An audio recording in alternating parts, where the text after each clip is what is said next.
Look at you. Look at your face. Sing for me and I'll marry you. Eleanor Vance's champagne sloshed as she pointed at Marcus. Jones, the billionaire heiress, had just watched the black waiter gracefully serve her table, and alcohol mixed with arrogance sparked a cruel idea. What? Marcus stopped mid-step, silver tray balanced in his hands. You heard me. Eleanor's voice carried across Manhattan's Plaza Hotel ballroom. Sing something pretty, and I'll make you the luckiest man alive.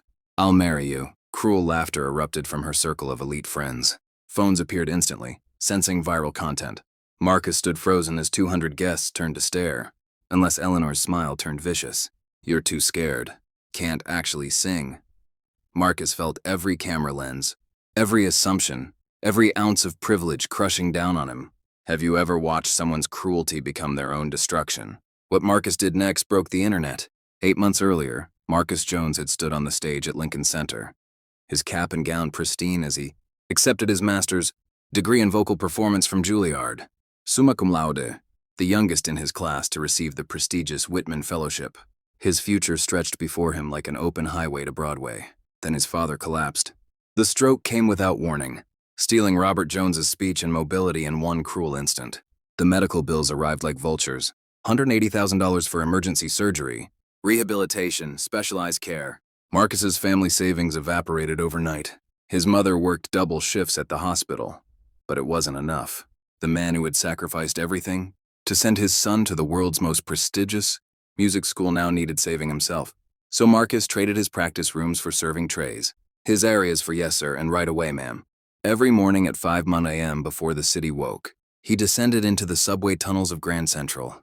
The acoustics were perfect there, his voice bouncing off tile walls as commuters hurried past, most too busy to notice the trained tenor warming up for another day of invisibility. Vance Entertainment events paid the best.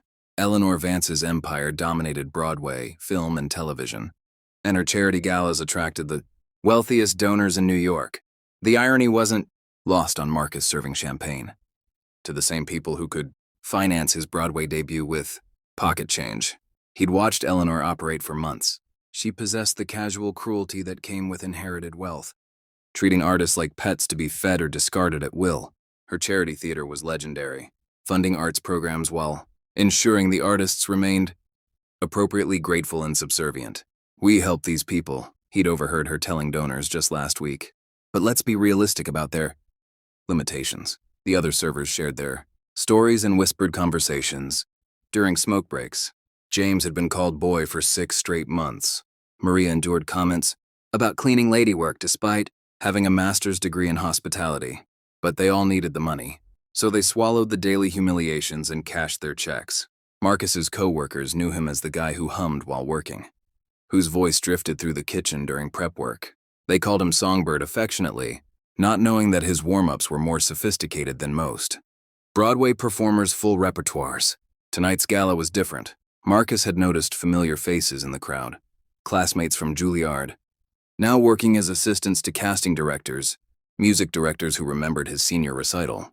They sat at donor tables sipping wine he served, their eyes carefully avoiding his. The cognitive dissonance was crushing. 3 years ago, these same people had given him standing ovations.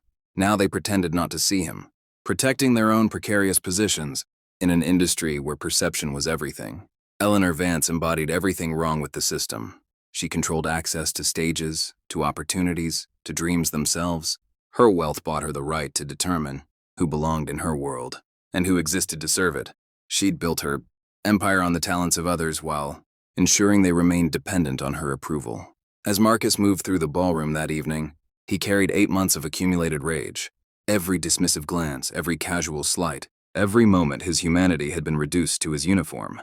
His grandmother's words echoed in his mind. Sometimes you have to be twice as good to get half the recognition. He'd been twice as good his entire life.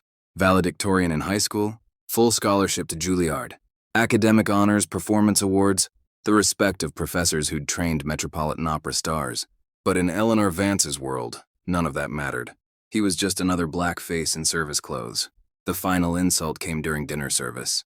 Marcus overheard Eleanor explaining her diversity initiatives to potential investors, describing how she discovered talent in urban communities and gave them opportunities they couldn't find elsewhere.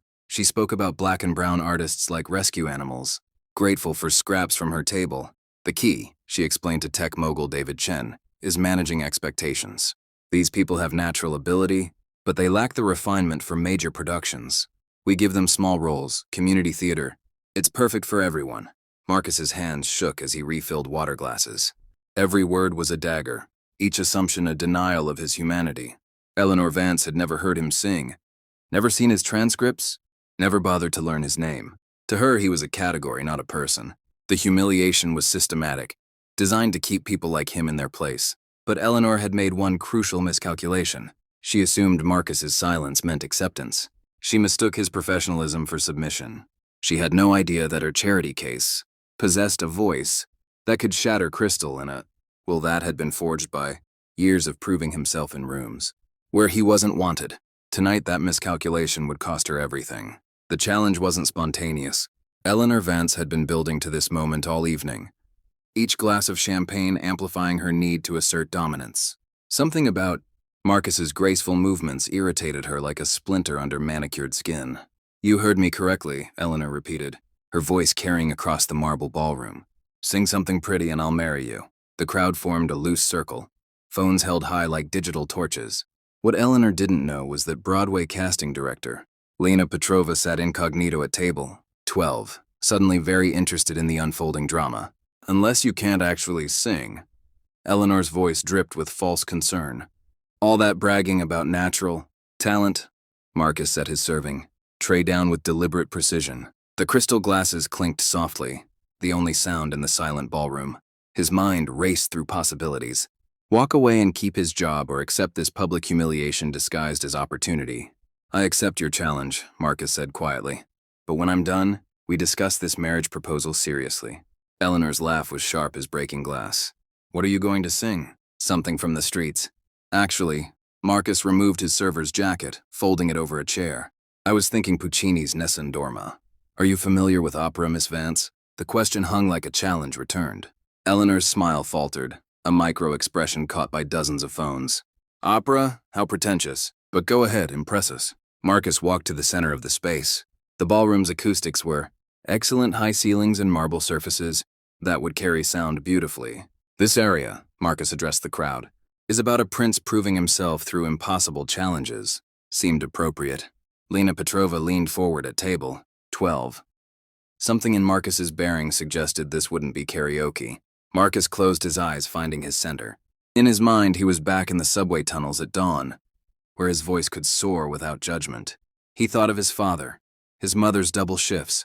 Every moment his worth had been reduced to his uniform. When he opened his eyes, the nervous waiter was gone. The first note shattered every assumption in the room. Marcus's hands trembled slightly as he rolled up his sleeves, the simple gesture transforming him from servant to performer. The ballroom had fallen into a cathedral silence, 200 of New York's elite holding their collective breath. He approached the grand piano where the evening's accompanist sat frozen, sheet music scattered across the bench. "Do you know Puccini?" Marcus asked quietly. The pianist, a middle-aged woman with kind eyes, nodded slowly. Key of G perfect. Marcus's voice carried a confidence that hadn't been there moments before. "Follow my tempo." Eleanor Vance watched from her position near the bar, champagne glass dangling from her fingers. The smug satisfaction on her face was already shifting to uncertainty. This wasn't how these things usually went. Her victims typically stammered excuses or fled in embarrassment. "Having second thoughts?" she called out, her voice slightly too loud, betraying her own nervousness. "It's not too late to go back to serving drinks." Marcus turned to face her directly. For the first time all evening, he looked her in the eye as an equal, not as someone seeking permission to exist in her space. "Miss Vance," he said, his voice carrying across the marble expanse, "I've spent 8 months watching you treat people like entertainment. Tonight, you get to see what real talent looks like." A murmur rippled through the crowd. Several guests shifted uncomfortably. This wasn't the usual dynamic they'd come to expect at Vance events. Lena Petrova pulled out her phone, but not to record mockery. Something in Marcus's posture, the way he commanded space without arrogance, reminded her of the great performers she'd worked with.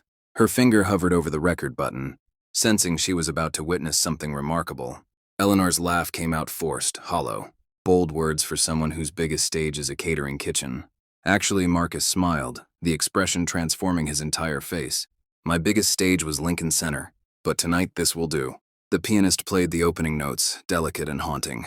Marcus closed his eyes and let the music wash over him. In his mind, he wasn't in a ballroom full of judgmental strangers. He was back in his voice teacher's studio preparing for his senior recital. He was in his childhood church where his grandmother first discovered his gift. He was in every moment his voice had been his salvation. When he opened his mouth, the first note that emerged wasn't just sound. It was 8 months of suppressed dignity, years of proving himself, generations of dreams deferred but never abandoned. Eleanor Vance was about to learn the difference between talent and training, between natural ability and disciplined excellence. She was about to discover that sometimes, the person you underestimate most is the one who will humble you completely. Nessun Dorma. Nessun Dorma, the opening phrase, exploded from Marcus's chest like a force of nature, filling every corner of the Plaza Hotel ballroom with crystalline power. The Italian words rolled off his tongue with perfect pronunciation, each syllable carved from years of classical training. Eleanor Vance's champagne glass slipped from her fingers, shattering against the marble floor. The sound went unnoticed. Every person in the room was transfixed by the voice soaring above them. Marcus's technique was flawless. His breath control, honed through countless hours of practice, allowed him to sustain notes that seemed humanly impossible. The high B-flat that marked the aria's climax approached like thunder in the distance, building with mathematical precision. Lena Petrova grabbed her assistant's arm, her eyes wide with recognition. "Do you know what we're hearing?" she whispered urgently. "That's Juilliard-level training. That's conservatory technique." The crowd's phones, initially raised to capture mockery, now recorded in stunned silence. Comments on the live stream shifted in real time. Laughing emojis replaced by fire symbols, shocked faces, crown icons. "This can't be real," someone whispered. "Is he lip-syncing? No way a waiter sounds like that." But Marcus was just getting started. As the aria built toward its famous climax, he began to improvise, weaving in gospel inflections that spoke to his church upbringing, adding runs and embellishments that showcased both his classical training and his cultural roots. Eleanor stood frozen, watching her carefully constructed narrative crumble. This wasn't supposed to happen. Waiters didn't sing like Metropolitan Opera principals. Service staff didn't command rooms with the authority of trained performers. The pianist, recognizing genius when she heard it, began to follow Marcus's lead, her accompaniment growing more confident with each phrase. She'd played for Pavarotti tributes and Carnegie Hall galas. This young man belonged on those stages. Alba vincero, vincero, vincero. The final high note rang out like a battle cry sustained for what felt like an eternity. Marcus's voice filled every crevice of the ballroom, bouncing off crystal chandeliers and marble columns, creating harmonics that made the very air shimmer. When silence finally returned, it lasted for 3 heartbeats. Then the room exploded. A standing ovation erupted from every corner. Guests who moments before had been preparing to watch a humiliation instead found themselves witnessing something transcendent. Phones continued recording as people wiped away tears they didn't expect to shed. "Holy shit," tech mogul David Chen muttered, his usual composure shattered. "Who is this guy?" This Broadway veteran Michael Torres, who'd been quietly eating at table 8, stood and began a slow clap. "Bravo," he shouted. "Bravissimo." The applause continued for over a minute, washing over Marcus like absolution. He stood center stage, no longer a waiter, no longer invisible. For the first time in 8 months, he was simply what he'd always been, an artist. Eleanor Vance remained motionless, her face cycling through shock, embarrassment, and something approaching panic.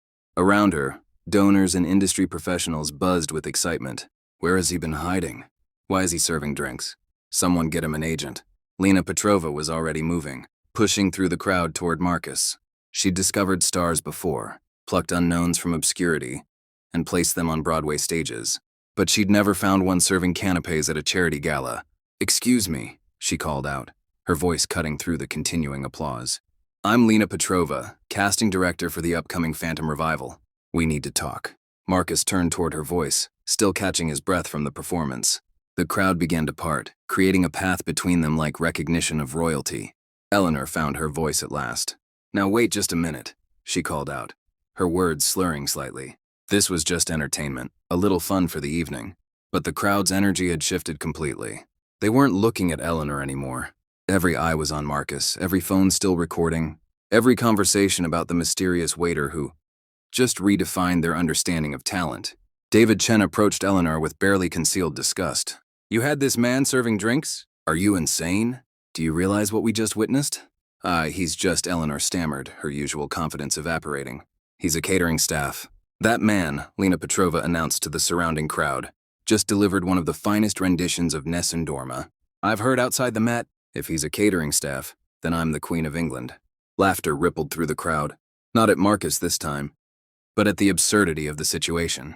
The room's social dynamics had inverted completely. Eleanor, for the first time in her privileged life, found herself on the outside looking in.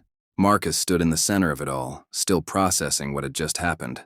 8 months of humiliation had been erased in 4 minutes of truth. His voice, the gift his grandmother had recognized in a church pew 20 years ago. The talent Juilliard had refined and honored had finally been heard. But as the applause began to die down, and reality reasserted itself, Marcus knew this was far from over. Eleanor Vance controlled too much, had too much power, commanded too many stages. One performance, no matter how transcendent, wouldn't be enough to change a system built on keeping people like him in their assigned places. The real battle was just beginning. Eleanor Vance's recovery was swift and vicious. As the applause finally died down, she stepped forward, her smile sharp as a blade, champagne-induced confidence, returning with predatory focus. Well, she announced, her voice cutting through the murmur of impressed conversations. That was lovely, truly. But anyone can memorize one aria, can't they? The room's energy shifted, sensing danger. Lena Petrova paused mid-stride toward Marcus, her expression darkening. I mean, Eleanor continued, her voice growing louder, more theatrical. We've all been to karaoke bars. One good song doesn't make someone Broadway material. She laughed, the sound hollow and desperate. Real artists prove themselves under pressure. Real performers adapt. David Chen frowned. Eleanor, what are you doing? But Eleanor was already committed to her course of destruction. She'd built her empire on controlling narratives, on determining who belonged on her stages. One waiter with a good voice wouldn't topple decades of careful hierarchy. I have a proposal, she announced, pulling out her phone with theatrical flourish. Since our friend here seems to think he's ready for the big leagues, let's give him a real audition. Marcus's stomach dropped. He recognized the trap being set and could see Eleanor's fingers flying across her phone screen, undoubtedly texting instructions to someone. Tomorrow morning, 6 a.m. at the Vance Theater, Eleanor declared. Open audition for the lead role in my upcoming Broadway production. If he's as good as he claims, he should have no trouble securing the part. The crowd murmured approval, not realizing the setup. To them, it sounded like an opportunity. To Marcus, it felt like execution. Eleanor's smile turned predatory. Unless, of course, you're having second thoughts. One song in a ballroom is very different from a real audition on a real stage. Lena Petrova stepped forward. Eleanor, this is highly irregular. Auditions require preparation time. Proper. Oh, come now. Eleanor waved dismissively. If he's truly talented, he won't need preparation. Natural ability should shine through, shouldn't it? Behind her theatrical performance, Eleanor's mind was racing. 6 a.m. meant no preparation time. Her director, Marcus Webb, was already in her pocket. One text would ensure the audition became an impossible gauntlet. She could choose the most difficult pieces, create conditions no one could meet, then point to the failure as proof that she'd been right all along. What's the piece? Marcus asked quietly, though he already knew the answer would be a trap. Eleanor's grin widened. Oh, I think Music of the Night from Phantom. But let's make it interesting. She paused, savoring the moment. You'll perform it with choreography in the original, key with full staging, just like a real audition. The room fell silent. Even those unfamiliar with musical theater understood the impossibility of what Eleanor was proposing. Full staging meant blocking movement, character work, all requiring rehearsal time Marcus wouldn't have. Furthermore, Eleanor continued, warming to her theme, you'll audition in front of a panel of industry professionals, real judges who understand what Broadway requires. What she didn't say was that she'd already chosen her panel friends, who owed her favors. Industry insiders who valued their relationships with Vance Entertainment more than artistic integrity. Marcus felt the weight of every eye in the room. To refuse would confirm every assumption Eleanor had made about him. To accept meant walking into an obvious trap with cameras rolling. And if I fail this rigged audition? Marcus asked, his voice carrying clearly. Rigged? Eleanor's laugh was sharp with false innocence. How could it be rigged? You'll have the same opportunity as any professional performer. Unless you're suggesting that professional standards are somehow unfair. The verbal trap was elegant in its cruelty. Any complaint about the conditions would sound like excuses, like proof that Marcus didn't belong in professional theater. David Chen stepped forward, his expression troubled. Eleanor, this seems absolutely fair. Eleanor interrupted. Mr. Jones wanted to prove himself. I'm giving him that chance on a real stage with real standards, judged by real professionals. Marcus looked around the room, seeing the mixture of anticipation and concern on faces that moments before had been celebrating his talent. The social media live streams continued documenting every moment of his public challenge. There's one condition, Marcus said finally, his voice steady despite the rage building in his chest. Eleanor's eyebrow arched. You're hardly in a position to make demands. If I pass your audition, Marcus continued, you publicly acknowledge your mistake tonight. You admit that you judged me based on assumptions rather than ability. The room held its breath. Eleanor's mask slipped for just a moment, revealing the fury beneath her composed exterior. And if you fail, she countered, you're banned from all Vance Entertainment properties. No more catering jobs. No more opportunities. Complete blacklist. The stakes couldn't be higher. Marcus's livelihood, his father's medical bills, his family's future, all balanced on the edge of Eleanor's rigged game. But as Marcus looked around the room, he saw something Eleanor had missed. Lena Petrova was recording everything on her phone. David Chen was shaking his head in disgust. The crowd was beginning to understand the systematic cruelty they were witnessing. Eleanor Vance had just made her biggest mistake. In her desperation to maintain control, she'd exposed the ugly machinery of her power for everyone to see. I accept, Marcus said quietly. The trap was set, but Eleanor had no idea that her victim was about to become her downfall. Marcus barely slept. By 400 a.m., he gave up and headed to the subway tunnels, his voice echoing off familiar tiles as he practiced music of the night. The song was technically demanding, emotionally complex, a perfect trap requiring both vocal power and theatrical vulnerability. But Marcus had performed it before. His Juilliard senior recital had included the complete phantom role, earning the highest marks in his class. At 5:30 a.m., he emerged to find something impossible waiting outside Vance Theater.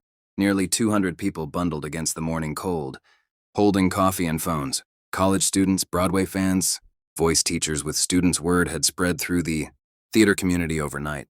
There he is! Someone shouted. Marcus was suddenly surrounded by supporters he'd never met. We saw the video.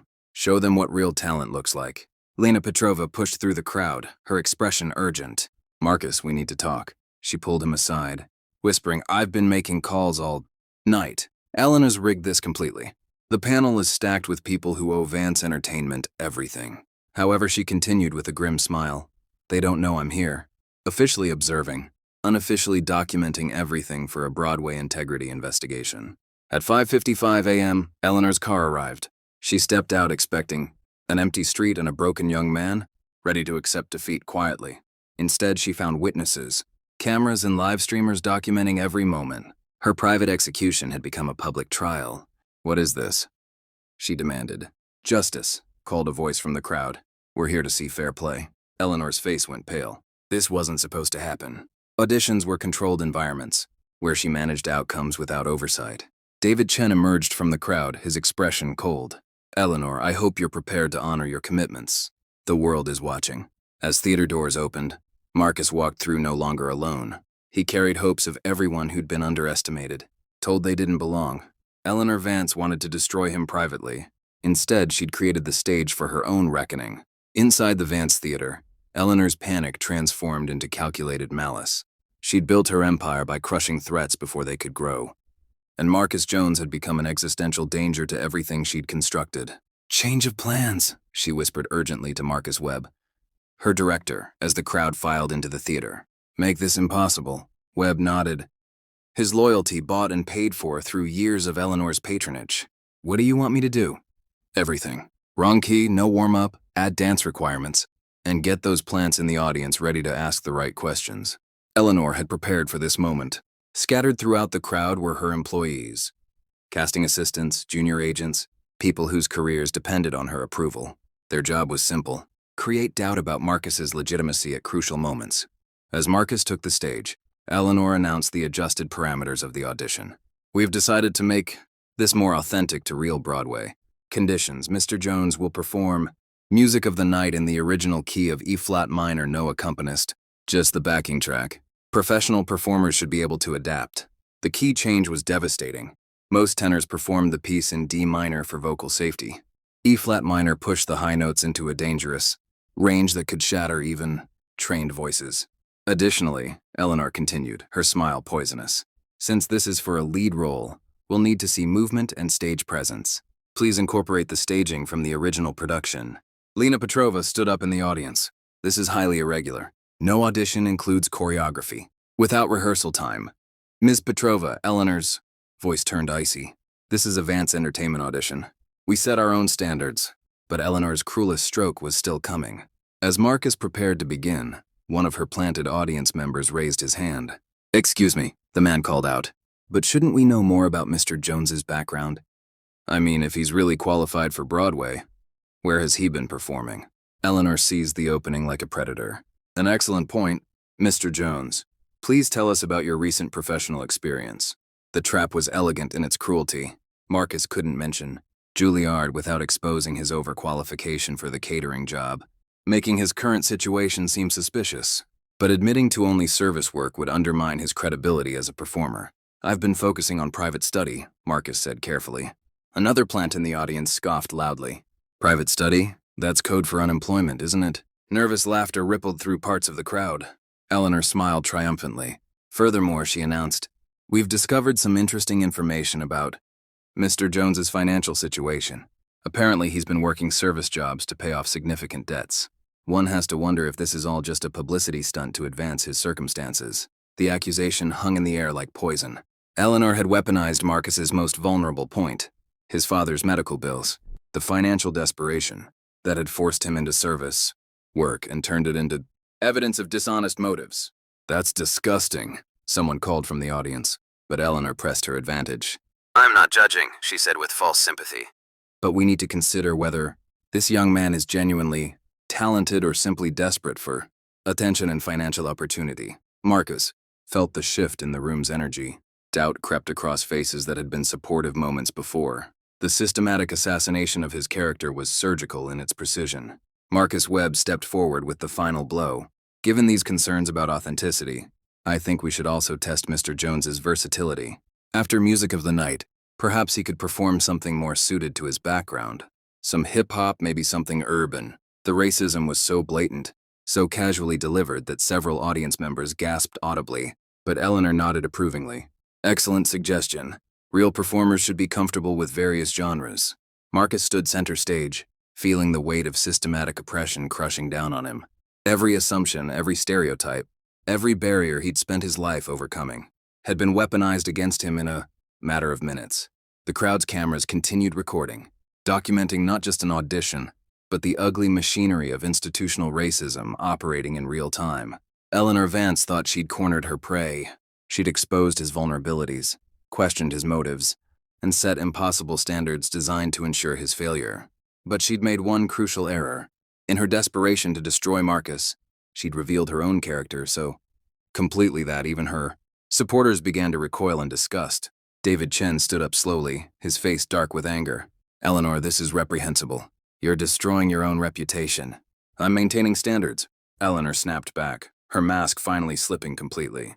Marcus looked out at the divided crowd, seeing the battle lines forming. Some faces showed disgust at Eleanor's tactics. Others reflected the poisonous doubt she'd carefully planted. This was bigger than one audition. Now, this was about every person who'd been systematically excluded.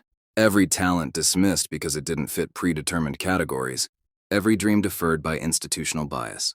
Marcus closed his eyes and found his center one last time. When he opened them, he was ready for war. The theater fell into stunned silence after Eleanor's racist demands. The mask had finally slipped completely, revealing the ugly machinery of systemic oppression operating in broad daylight. Lena Petrova stood up slowly, her phone still recording. "Ladies and gentlemen, you've just witnessed textbook discrimination. Ms. Vance has created impossible conditions, questioned this man's motives based on his financial situation, and now demands he perform urban music because of his race." Her voice carried across the theater with prosecutorial precision. "I've been documenting every word. This will be submitted to the Broadway Equity Association and the New York Civil Rights Commission." David Chen rose from his seat, his face dark with disgust. "Eleanor, I'm pulling Chen. Technology's funding from all Vance. Entertainment projects effective immediately. This is reprehensible."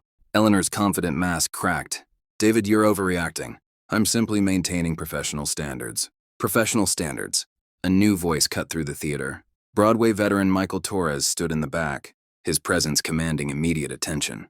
I've been on Broadway for 30 years. What you're doing isn't professional. It's criminal. The crowd began to shift. Eleanor's planted supporters found themselves isolated as genuine theater. Professionals spoke up. I know Marcus Jones, called out Professor Elena Rodriguez from the audience. He was my student at Juilliard, summa cum laude graduate, Whitman Fellowship recipient. This young man has more training than half the performers currently on Broadway. Gasps rippled through the theater. Eleanor's face went white as her carefully constructed narrative collapsed. You knew? Lena Petrova's voice was deadly quiet. You knew he was Juilliard-trained and you had him serving drinks. Another voice joined the chorus. I'm Dr. Patricia Williams, Director of Vocal Studies at Manhattan School of Music, Marcus. Auditioned for our master's program 3 years ago. We offered him a full scholarship, but he declined to attend Juilliard instead. The theater erupted in angry murmurs. Eleanor's systematic humiliation was being exposed layer by layer, each revelation making her actions more monstrous. Furthermore, Dr. Williams continued, I've been following his story on social media since last night. This young man lost his family savings to his father's medical bills.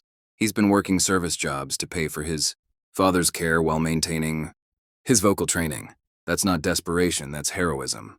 Marcus stood center stage, watching his story reclaim itself from Eleanor's poisonous narrative. The allies emerging from the crowd weren't just supporters. They were witnesses to his actual worth, people who knew his truth. Marcus Webb, Eleanor's director, stepped forward nervously. Perhaps we should reconsider the audition. Parameters. No, Marcus's voice cut through the chaos. Strong and clear. I'll take the audition exactly as Ms. Vance designed it. The theater fell silent again. E flat minor. No warm-up with staging, Marcus continued. And yes, I'll follow it with something urban if that's what you require. Because I want everyone to see exactly who Eleanor Vance is. Eleanor's trap had become her exposure. By demanding impossible conditions, she'd created a platform for Marcus to demonstrate not just his versatility, but the depth of her prejudice. Lena Petrova smiled grimly. Marcus, before you begin, I want to make an announcement. Based on what I've witnessed today, I'm offering you the lead role in the Phantom of the Opera revival, regardless of how this audition proceeds. The crowd erupted in applause, but Marcus raised his hand for silence. Thank you, Ms. Petrova, but I want to earn this fairly. I want to show everyone, especially Ms. Vance, what happens when you judge talent based on assumptions rather than ability. He turned to face Eleanor directly. You wanted to see what I could do under pressure. You wanted to test my versatility. Perfect. Let's give the people what they came for. Eleanor found herself trapped by her own machinations. To back down now would be to admit her cruelty publicly. To continue meant watching Marcus potentially succeed under conditions designed for his failure, proving her incompetence as a talent evaluator. Fine, she said through gritted teeth. Begin whenever you're ready. Marcus walked to center stage. No longer the nervous waiter from the night before. The crowd's support had transformed him, reminding him of who he'd always been underneath the uniform and humiliation. Professor Rodriguez called out from the audience. Remember your training, Marcus. Remember who you are, Dr. Williams added. Show them what excellence looks like. Lena Petrova held up her phone. The world is watching. Marcus nodded to the sound booth. The opening notes of Music of the Night began to play in the punishing key of E, flat minor, just as Eleanor had demanded. As the music swelled, Marcus closed his eyes and found his center. When he opened them, every trace of the service worker was gone. In his place stood a Juilliard-trained artist, backed by an army of allies who knew his worth. Eleanor Vance was about to learn the difference between breaking someone and forging them into something stronger. The opening notes of Music of the Night filled the Vance Theater like a gathering storm. Marcus stood center stage, transformed from the nervous waiter of yesterday into something altogether more dangerous, an artist with nothing left to lose. Nighttime sharpens, heightens each sensation. His voice cut through the punishing key of E-flat minor like a blade through silk. The high notes that should have strained his vocal cords soared effortlessly, each phrase more powerful than the last. Years of subway tunnel practice had conditioned his voice for any acoustic challenge.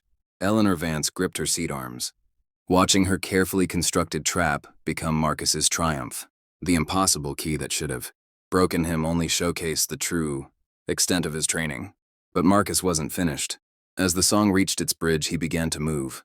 Not the clumsy staging Eleanor expected, but the elegant choreography he'd learned during his Juilliard Phantom production. Every gesture was precise, every step calculated to enhance the emotional arc of the piece. Turn your face away from the garish light of day. The audience sat, mesmerized as Marcus embodied the Phantom's seductive darkness. His movements flowed like liquid shadow across the stage, creating a character so compelling that several casting directors were already reaching for their phones. Lena Petrova leaned forward, her eyes bright with recognition. This wasn't just good. This was star-making material. Eleanor tried one last desperate interruption. "That's enough," she called out. "We've heard sufficient. Let him finish." The shout came from multiple voices in the audience. Even some of Eleanor's planted supporters had been won over by the sheer artistry unfolding before them. Marcus's voice soared toward the climactic high notes, his breath control flawless despite the demanding choreography. The A-flat that should have been impossible rang out clear and powerful, sustained for what felt like an eternity. As the final notes faded, the theater erupted. Standing ovations thundered from every corner, phones capturing every moment of Eleanor's humiliation. But Marcus wasn't done. "You wanted something urban," he said into the wireless microphone, his voice carrying clearly over the applause. "Let me show you what versatility really means." Without accompaniment, he began to sing, "His Eye is on the Sparrow," the gospel standard his grandmother had taught him in church 25 years ago. His voice transformed again, trading operatic precision for soulful authenticity, proving that his talent transcended genre boundaries. The fusion was breathtaking. Classical technique merged with gospel soul, creating something entirely new. Marcus's voice told the story of struggle and faith, of talent persevering despite systematic oppression. Eleanor Vance watched her worldview crumble.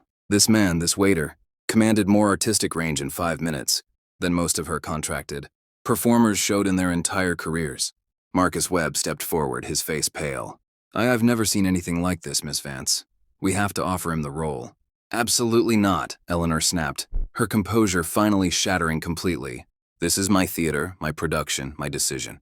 The theater fell silent at her naked display of power over artistry. David Chen stood up slowly. "Eleanor, you're finished. I'm calling an emergency board meeting for Vance. Entertainment tomorrow morning. Your behavior today is grounds for removal." "You can't do that," Eleanor sputtered. "I own controlling interest." "Actually," Lena Petrova interrupted with a cold smile. "You don't. I did some research last night. Your father's will stipulates that controlling interest transfers to the board if you're found guilty of discriminatory practices. Everything that happened here today is documented." Eleanor's face went white as the legal implications hit her. Her empire built on systemic exclusion and casual cruelty was collapsing in real time. Marcus descended from the stage, his performance complete. The crowd parted before him like recognition of royalty. Casting directors pressed business cards into his hands. Fellow performers embraced him. Students asked for selfies with a future star. "Mr. Jones," Professor Rodriguez called out, "Juilliard would be honored to have you as a guest artist next semester." Dr. Williams added, "The Manhattan School would love to discuss a teaching position," but the most important voice came from the back of the theater. "Marcus Jones," Lena Petrova announced formally, "I officially offer you the title role in our Broadway revival of The Phantom of the Opera, opening this fall at the Majestic Theater." The theater exploded in celebration. Marcus stood in the center of it all, no longer invisible, no longer diminished. 8 months of humiliation had been erased by 8 minutes of truth. Eleanor Vance sat alone in her seat, watching her world burn around her. She'd built her power on keeping talented people in their assigned places. Now she was learning the cost of underestimating someone's worth. Marcus approached her seat, his voice quiet, but carrying clearly in the suddenly hushed theater. "Miss Vance," he said with dignity that made her cruelty look even more pathetic. "You asked me to prove myself? I believe I have. Now it's your turn to honor your word about acknowledging your mistake." Eleanor looked up at him, seeing for the first time not a servant, but the artist he'd always been. The cameras were still rolling. The world was still watching. Her empire was crumbling, but she still had one choice left. Own her cruelty or compound it with cowardice. The theater held its breath, waiting for her answer. Eleanor Vance sat in stunned silence for 30 seconds that felt like hours. Every camera in the theater was trained on her face, documenting the moment when decades of privilege and prejudice finally met their reckoning. When she finally spoke, her voice was barely a whisper. I was wrong." The admission hung in the air like a fragile thing, barely audible over the theater's collective held breath. I said I was wrong. Eleanor's voice cracked as she stood, tears streaming down her face. I judged Marcus based on his uniform, not his talent. I let my assumptions blind me to his worth. I humiliated a brilliant artist because I couldn't see past my own prejudice. The theater remained silent, processing the moment when absolute power met absolute accountability. Marcus Jones, Eleanor continued, her voice growing stronger. You are extraordinarily talented. I apologize publicly for my treatment of you. And I resigned from Vance Entertainment effective immediately. The crowd erupted. Phones captured every moment of the most public apology in Broadway history. Eleanor Vance, who had controlled stages and careers for decades, was stepping down in disgrace. David Chen stood and began a slow clap. That took courage, Eleanor. Real courage. But the immediate aftermath was only the beginning. Within hours, the video had exploded across every platform. Marcus Jones' voice trending worldwide with over 50 million views. Major news networks picked up the story. The Today Show booked Marcus for an interview. Rolling Stone called for a feature. Elena Petrova wasted no time. Marcus, we're moving your opening night up. The buzz around this story is incredible. Broadway hasn't seen excitement like this in years. More offers poured in. The Metropolitan Opera requested a guest performance. Netflix approached me about a documentary. Record labels called with contract offers, but the most meaningful call came that evening. Marcus, his mother's voice was thick with tears. Your father saw the video. He spoke your name. First words since the stroke. Marcus sat in his queen's apartment, surrounded by business cards and contracts. But all that mattered was his father's voice saying his name again. The systemic changes came quickly. David Chen announced the Vance Entertainment Equity Initiative, funding scholarships for underrepresented artists. The Broadway League implemented bias training requirements. Casting directors pledged transparent audition processes. Dr. Williams called with news that the Manhattan School was creating the Marcus Jones Fellowship for students from underprivileged backgrounds. Juilliard announced a similar program. 3 months later, Marcus stood on the majestic theater stage during his opening night as the Phantom. The audience included his parents, his grandmother, his former Juilliard classmates, and surprisingly Eleanor Vance herself. She approached him after the show, sober and humble. Marcus, she said quietly, I wanted you to know that I've been in therapy, working on my biases. I'm also funding a foundation for artists facing financial hardship. I can't undo the harm I caused, but I can try to prevent it from happening to others. Marcus studied her face, seeing genuine remorse. Eleanor, everyone deserves a chance to grow. Thank you for taking responsibility. 6 months after that night at the Plaza Hotel, Marcus received a letter that made him cry. It was from a young, black singer in Detroit who'd seen his story and refused to give up on her dreams. Despite facing similar discrimination, you showed me that our voices matter, she wrote. Thank you for not staying silent. Marcus framed the letter and hung it in his dressing room at the Majestic, where he was now starring in his second Broadway production. The boy who'd sung in subway tunnels had become a voice for everyone who'd been told they didn't belong, but perhaps the most satisfying moment came when he received a call from his old catering company. They were booking an event, a Vance Entertainment Gala celebrating their new diversity initiatives. Would you be interested in performing? They asked. Marcus smiled, remembering the last time he'd worked a Vance event. Actually, he said, I think I know exactly what to sing. The circle was complete. The waiter had become the star. The underestimated had become triumphant. And somewhere in the city, another young artist was practicing in subway tunnels, carrying dreams that could no longer be dismissed. 2 years later, Marcus Jones stood backstage at Lincoln Center, adjusting his bow tie before the annual Broadway honor ceremony. Tonight he was receiving the Rising Star Award, but more importantly performing with the same orchestra where his dreams had begun. Through the curtain, he could see his father in the front row, fully recovered. Beaming with pride, his mother sat beside him, tears flowing. His grandmother clutched her program like sacred text. The irony wasn't lost on him. Nessun Dorma, the song that launched his career, would close tonight's ceremony with full orchestral backing. As Marcus walked onto stage, he remembered that terrified waiter with trembling hands. That man felt like a stranger now, though Marcus carried his pain as a reminder of the journey traveled. The spotlight hit him.